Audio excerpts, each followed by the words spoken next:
Good morning.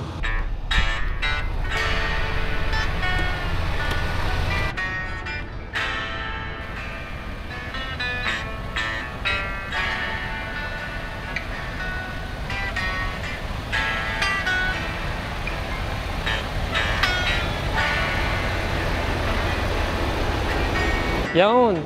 So ito ay Sabado, October 4, 2025. At nandito ako sa tank wash, malapit sa Chicago. At dito ako natulog dahil dito ko binagsak yung aking trailer kahapon para hugasan. At ngayon ay alas 6:30 na yata ng umaga. Titignan ko kung natapos na ba nila yung trailer. Pero tingin ko hindi ko pa nakikita yung trailer number. Pero tingin ko, ito na yung aking trailer.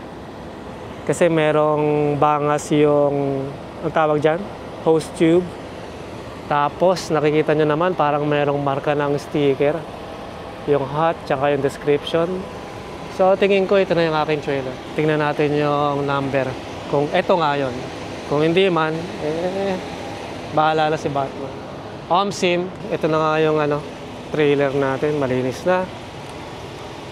Bukas ang external valve, bukas ang outlet cap, bukas din ang internal valve, yung pump, naka-pump siya, at bukas rin ang ating relief valve na tinatawag. So ayos na, pero titignan ko yung mga placards kung tinanggal nila. Wala na ba yung elevated dito? Yan, dito ko nilagay yun mismo, wala na. Ayos, tahimik.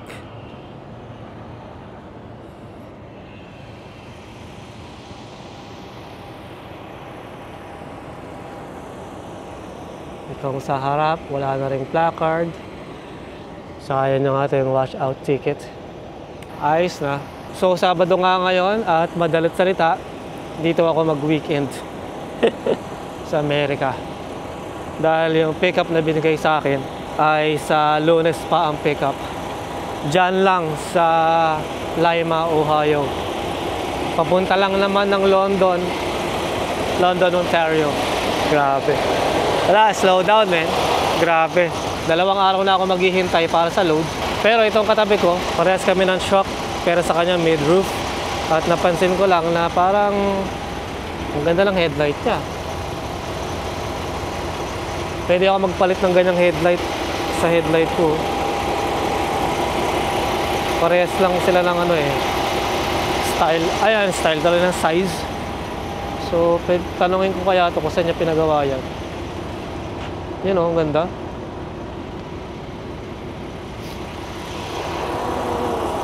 Taga Toronto rin to Oakville pala.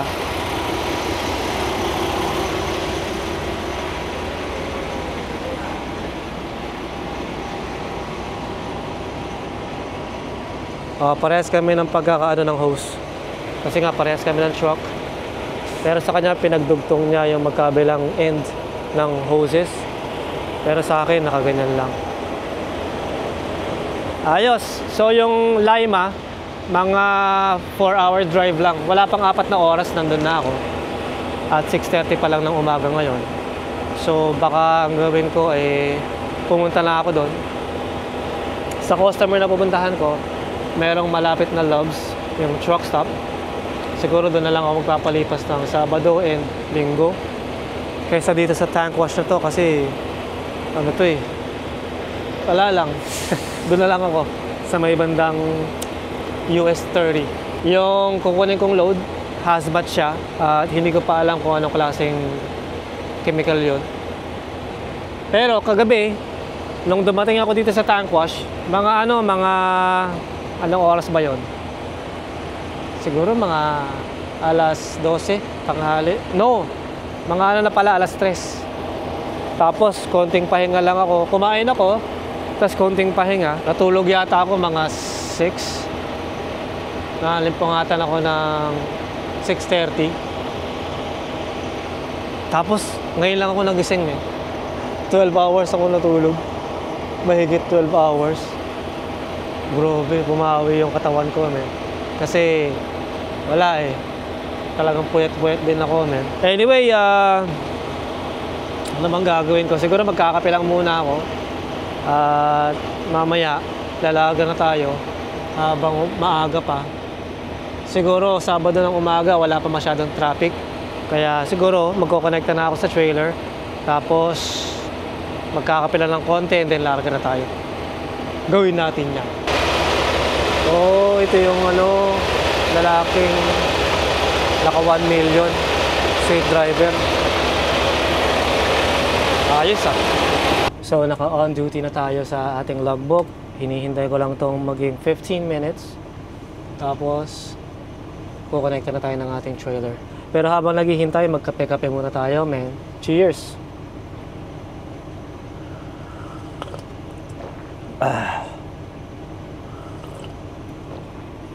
Sarap ng kape, men. Ba talaga? So, yun nga yung load natin, men. Pupunta tayo ng Lima, Ohio. Tapos, pick up tayo ng Monday. Deliver sa Monday din, ng gabi. Sa may London and then uwi na. Ilang miles ba yun? Tingnan ko nga.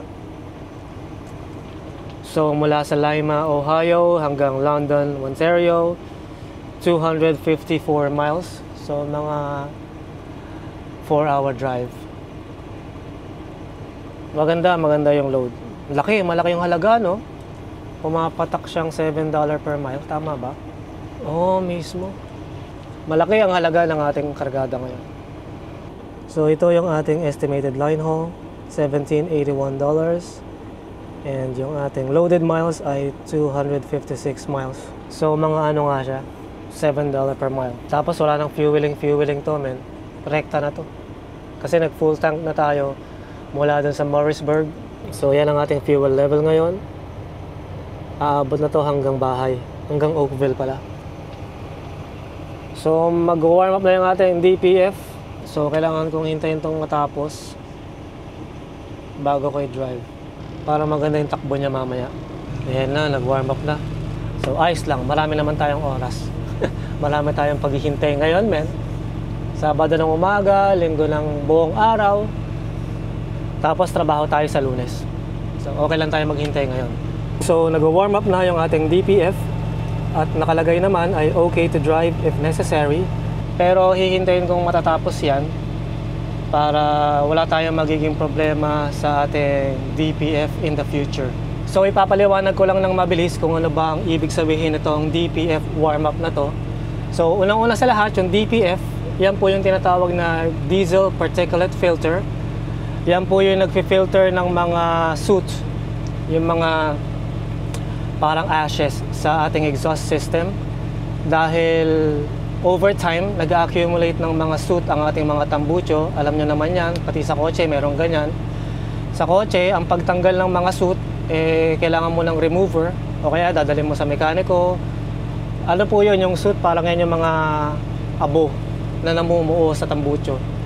Yung mga itim na abo. So anyway, ang ginagawa naman sa truck, meron siyang tinatawag na DPF warm-up. Dito sa Peterbilt, ang tawag nila doon, DPF warm-up, pati sa Kenworth, kung natatandaan ko. Tapos, sa Freightliner and Volvo, ang tawag naman nila doon ay part regen or active regen. Yung part regen po na tinatawag, regeneration po, no? Pinaiksi lang po nila, ginawa nilang regen. So, yung part regen, kapag nakahinto ka, nag-regenerate yung ating makina para matanggal yung soot ng ating tambucho, yung ating filter. So yung active regen naman, yung mga truck po habang umaandar yan, nagkakaroon po yan ng automatic na regeneration. Hindi lang natin napapansin pero active siyang nag-regenerate para yung soot level ay hindi tumaas. Sa ating truck, ayan po ang ating soot level. Malinis pa rin naman siya.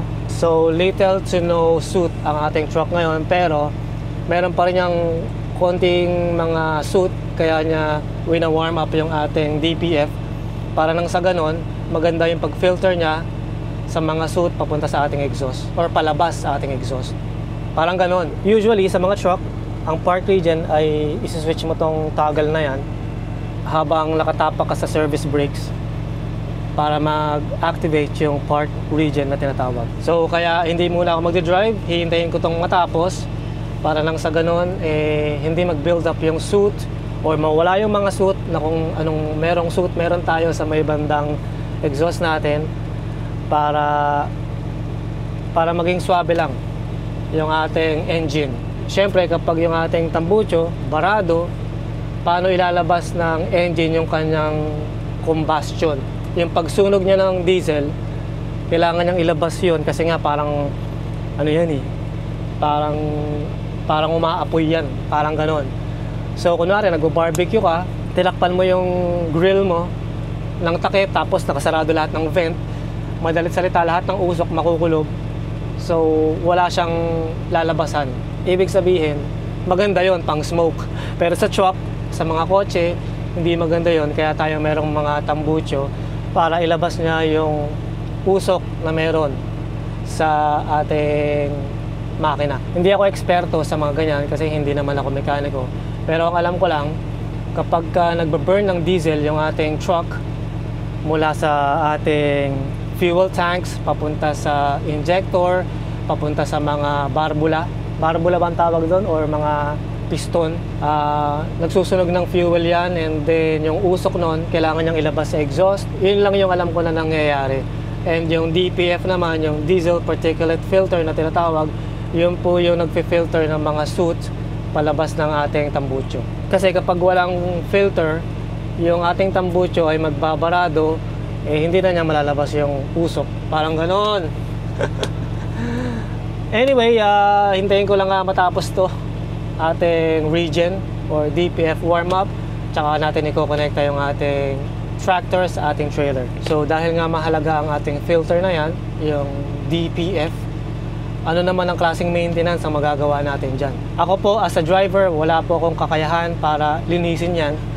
So last year, nagpalinis po ako ng DPF and it cost me $3,000 mahigit. Yung labor ang pinakamahal, yung 1,700 yata yung labor. Dahil tatanggalin nila yung mga bagay-bagay dyan. Kakalasin nila para linisin nila yung DPF. And ginagawa po yung pag-maintain or paglinis ng ating DPF every 500,000 kilometers. So last year, naka 500,000 tayo, nagpalinis tayo ng DPF. Paano natin malalaman kung kailangan lang linisin? Yun nga, kapag umabot na ng 500,000, pero sa akin, hindi ko pa alam noon. Nalaman ko lang na ganun pala nung nagpalinis ako. Pero kaya ako nag-decide na magpalinis ng DPF dahil nga palagi na lang park regen yung ating truck. So, ibig sabihin parang yung ating filter ano na siya, parang hindi na siya 100%. Kaya every 500,000 kilometers, parang parang every year yun. Hindi naman every year yun. Talaga siguro mga 3 years pa nga yun. So, kailangan ipapalinis natin ang ating DPF sa mga dealership or sa mga mekaniko para nang sa ganon, maging maayos lang ang takbo ng ating truck. Tama ba yun?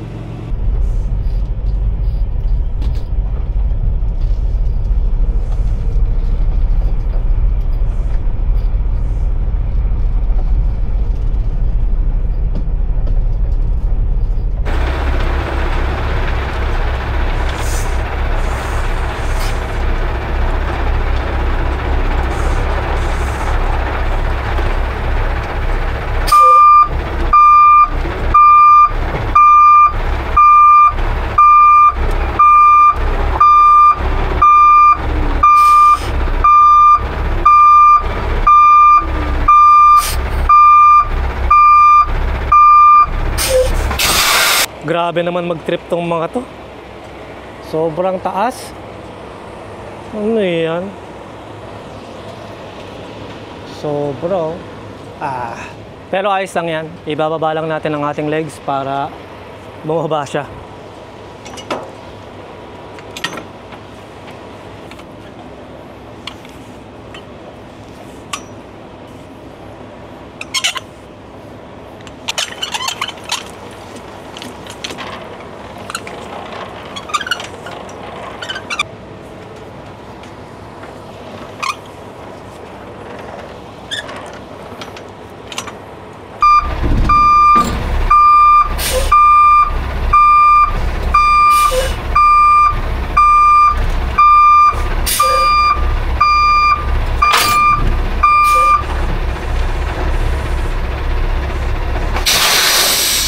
taasan natin itong ating legs.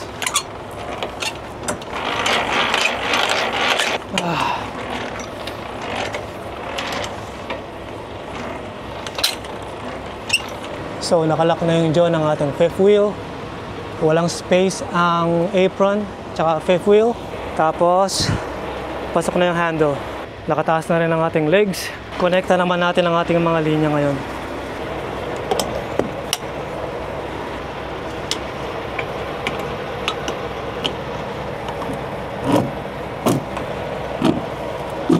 Ayos na. Kunin natin itong ating washout ticket. Sabay supplyan natin ang hangin ng ating trailer. Trabahuin naman natin yung Codley. Gumagana ang turn signal na yan. Ayos ang ating mga gulong. Ayos ang ating mga fasteners.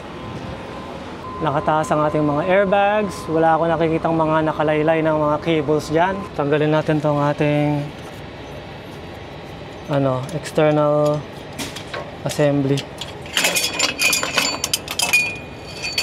Ayos. May mga gasket.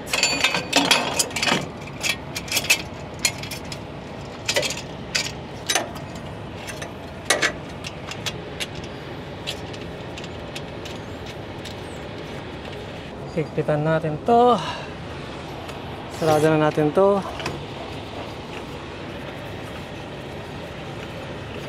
Okay na. Sabay lagay natin to ng cable tie.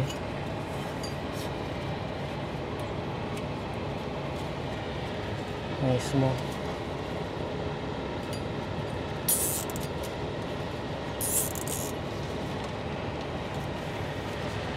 Sarado natin itong ating outlet.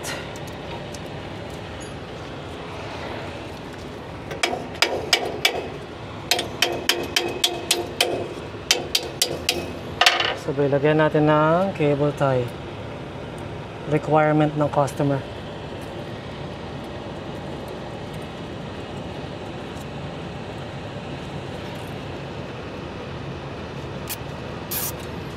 Ayos na. Sarado natin itong ating relief valve.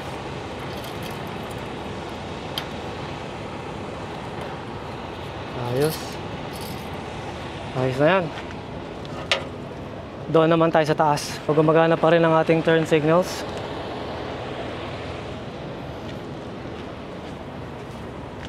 Kompleto pa ang mga fasteners natin. Mismo. Ayos. Okay ang ating mga airbags dito. Sa mga wires and cables and hoses. All tight and secure, man. Tapos sakit tayo dito sa taas. Tapos tingnan natin kung malinis to, syempre.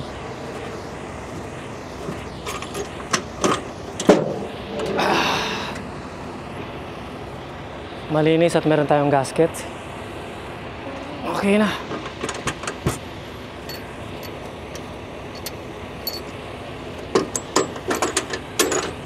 Sarado na natin to. Okay.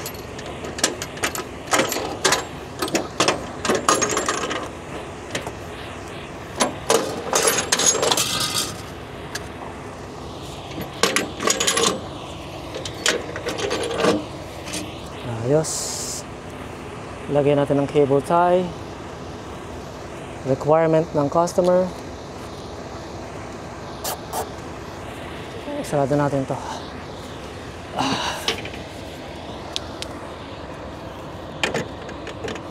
Ayos.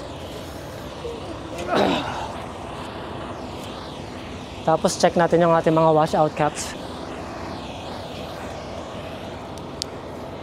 Okay, maigpit. Tapos itong kabila. Maigpit rin. Ayos na. Baka na tayo. Ayos na. Pwede lang bumaba, men. Ayos na. Check na rin natin ang ating mga gulong. So, double check lang. Okay, gumagana naman yung turn signal na yan. So, nakataas ang ating legs. Connected na yung ating trailer ng maayos. Sarado ang ating fuel tank. Secured ang mga hoses. Ayos ang ating mga linya. Ayos na. So ayos ang ating fuel tank dyan. Sarado. Ayos na. Pwede na tayong lumarga nito papuntang Lima, men. Let's go! So check natin ang ating mga koneksyon kung walang leak. Walang leak. Tapos trailer brakes are working. Sabay. Okay. Emergency brakes working, so pwede na tayong lumarga, men.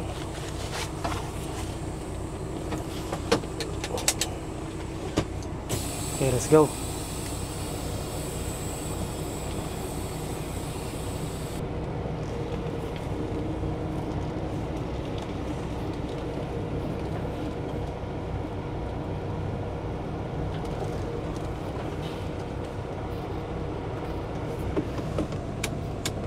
Atras tayo lang konti.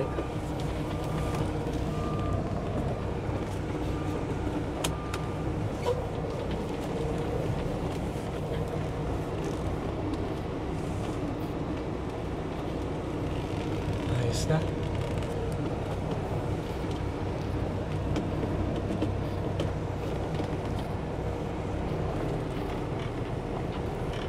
Ay, salamat Tank Wash for safe and peaceful rest, you know.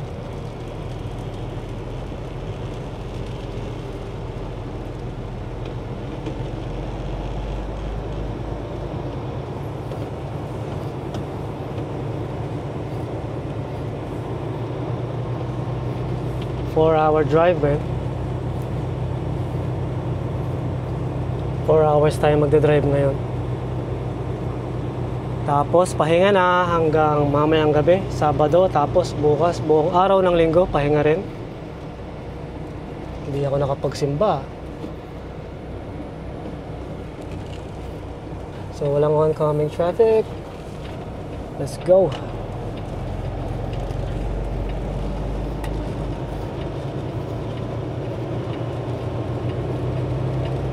Ayos na.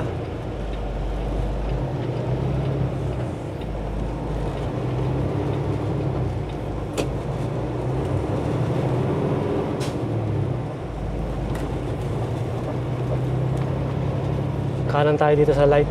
Mukhang tulog pa nga yung mga tao. Wala pang masyadong traffic ngayon.